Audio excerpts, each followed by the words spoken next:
के last episode में हमने देखा कि जियान हान फेंग से लड़ रहा था और अब हान फेंग अपनी फुल पावर को यूज करने पर मजबूर हो जाता है। वहीं सियाओली कई सारे सैनिकों को अकेला संभाल रहा है और उन्हें हरा रहा है।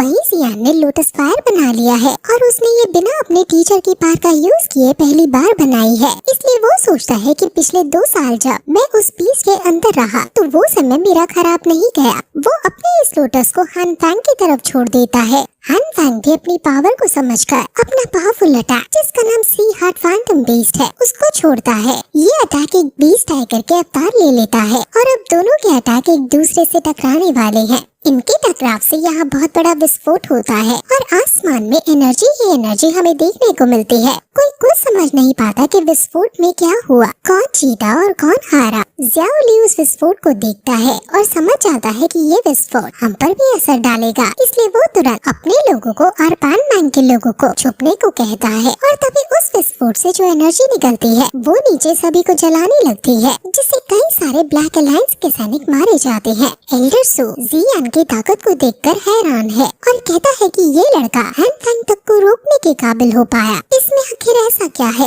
असल में जियान की अपनी एक हिस्ट्री है जो हमें एनिमी में नहीं दिखाई गई है और इसका सबसे बड़ा प्लॉट ट्विस्ट वही है। जियान की जो फैमिली है और जो जियान खुद है उसके पीछे बहुत पुरानी एंशिएंट हिस्ट्री जुड़ी है जो नॉवेल में बताई गई है। अगर आप चाहते हैं कि मैं वो आपके लिए लाऊं तो आप कमेंट करके जरूर बताएं। वही सिल्वर एंड वाइट जियान को जीतता देखकर डर रहे हैं क्योंकि वो दोनों भी कुछ समय में एल्डर सू से हार ही जाएंगे। नीचे लड़ रहे पैन मैन के लोग प्रे करने लगते हैं कि विस्फोट में जियान को कुछ ना हुआ हो। अगर उसको कुछ हो गया तो जियाओली फर्स्ट ब्रदर को कैसे अपना मुंह दिखाएगा। लेकिन तभी वहाँ विस्फोट की स्मोक हटती है और हान फेंग घायल होता हुआ नीचे गिरते हुए दिखाया जाता है और जियान उसके ऊपर से आकर उसको जोर से पंच मारता है। ये देखकर सब काफी खुश हो जाते हैं। जियान के मन में इसके लिए काफी ज्यादा गुस्सा है क्योंकि ये वही है जिसने उसके मास्टर को मारा और उन्हें अपनी स्पिरिट फॉर्म में ट्रांसफॉर्म होने पर मजबूर किया। जियान इसे अब जान से खत्म करना चाहता है, इसलिए अब वो अपनी तलवार के साथ उसको जान से खत्म करने के लिए मारने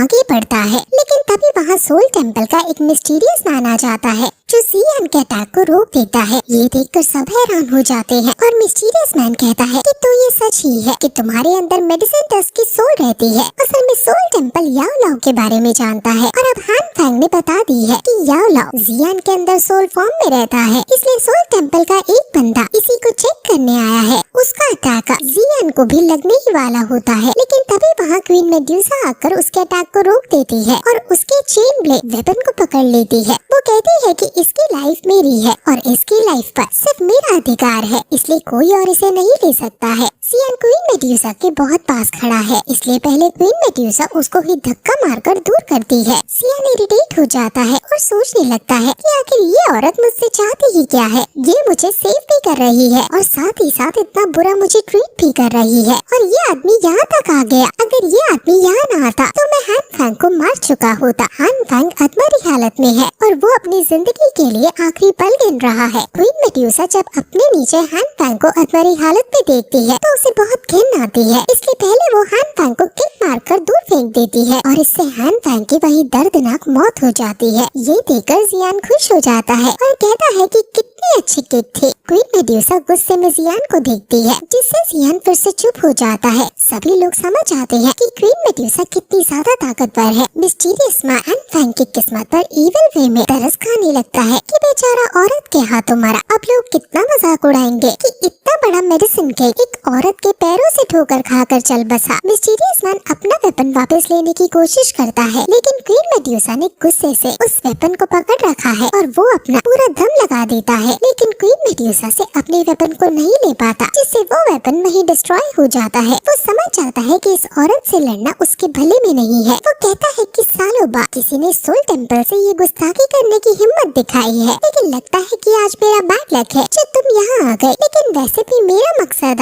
इस लड़के को मारना नहीं है, मुझे बस कंफर्म करना था कि याओ लाओ इसके अंदर है या नहीं। अब इस लड़के के लिए मेरे सोल टेम्पल के बाकी ताकतवर लोग आएंगे जो इसे संभाल लेंगे। वो ये कहकर वहाँ वहाँ से चला जाता है। अब जियान हान फैंग की बॉडी के पास जाता है, लेकिन उसे इसकी फ्लेम नहीं मिलती। वो मिस्टीरियस मन इसकी फ्लेम ले गया है। गोल्ड एंड सिल्वर यहाँ से भाग जाते हैं और सभी ओपोनेंट्स अब एल्डर सू के सामने सरेंडर कर देते हैं। वहीं जियान को हान फैंग से एक हाई लेवल रिंग मिलती है जो बहुत ज्यादा कीमती है, इसलिए जियान उसे ले लेता है। वहीं उसके पास क्वीन मेडुसा गुस्से में आती है। जियान उसको देखकर डरते हुए कहता है कि तुम्हारा धन्यवाद जो तुमने मेरी फिर से जान बचाई। क्वीन मेडुसा कहती है कि एक न एक दिन मैं अपने हाथों से वैसे भी तुम्हें मार ही दूंगी। वो गुस्से में जियान की तरफ बढ़ने लगती है, लेकिन तभी एल्डर सू वहाँ आते हैं और क्वीन मेडुसा से पोलाइटली कहते हैं कि मैं नहीं जानता कि तुम कौन हो, क्या तुम मुझे अपना नाम बता सकती हो। जियान एल्डर सू को कहता है कि आप चिंता मत करो, मेरे और इसके बीच बस एक मिसअंडरस्टैंडिंग सी हो गई है, जिस पर क्वीन मेडुसा जियान को शट अप बोलकर चुप कर देती है और कहती है कि तुम इसे मिसअंडरस्टैंडिंग का नाम कैसे दे सकते हो।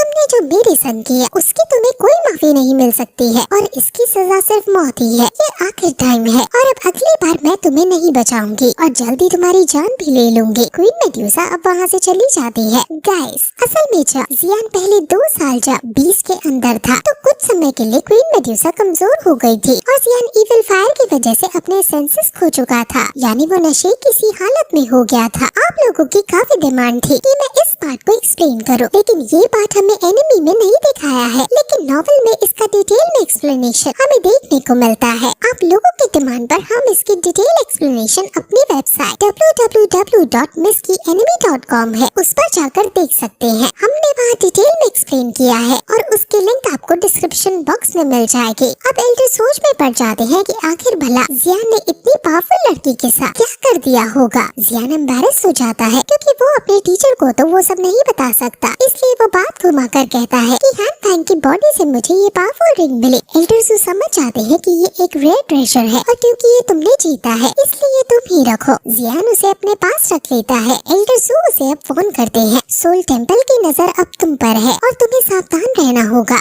वो ऑर्गेनाइजेशन कोई आम ऑर्गेनाइजेशन नहीं है, जिस पर जियान कहता है कि आप चिंता मत करो, मैं अपनी स्ट्रेंथ जल्दी से बढ़ाऊंगा और वो मेरे पास भले ही ना आए, लेकिन मैं उसके पास जाकर उन्हें जरूर खत्म कर दूंगा। एल्डर सू उसे यही समझाते हुए चले जाते हैं कि तुम्हें और ज्यादा सावधान होने की जरूरत है। अब एल्डर सू ऑफिशियली ब्लैकली अलायंस को खत्म कर देते हैं। जियान सोचता है कि अब उसके पास फाइनली ये कैपेबिलिटी है कि वो खुद को और अपने टीचर को बचा सकता है। वो अब अपने कमरे में जाकर वापस मेडिटेट करने लगता है और अब मेडिटेट करते हुए फाइनली उसकी बॉडी का सारा पॉइजन जो उसे 2 साल 20 के अंदर रहने की वजह से मिला था वो निकल जाता है। उसे अब न्यू फायर मिली थी। वो उसको देखने लगता है और इसके फ्यूजन का कुछ नाम रखने की सोचता है। वो इसका मैनिपुलेशन अब जल्द से जल्द सीखना चाहता है। वो इसका नाम लियू लिलिया जिनहाओ रख देता है। अब वो डिफरेंट फायर को फ्यूज करना, उन्हें मैनिपुलेट करना, ये सब देखने लगता है। वो अब उस स्क्रोल को खोलता है जो उसको जी जूनियर ने दिया था। जी जूनियर ने उसको इस स्क्रोल को सिर्फ तभी खोलने को कहा था जब वो फाइटिंग किंग लेवल पर पहुंच जाए। वो इस स्क्रोल को खोलता है और वो इस स्क्रोल के अंदर पहुंच जाता है। वहाँ उसे आवाज सुनाई देती है जो उसे कहती है कि ये एम्परर सील जू है जिसको एंशिएंट फाइटिंग एम्परर ने बनाया था। इसके अंदर 5 टाइप्स की टेक्निक है। काइशिन ये, ओवरसीज सील, यांतियानियन, ancient emperor seal, India and India.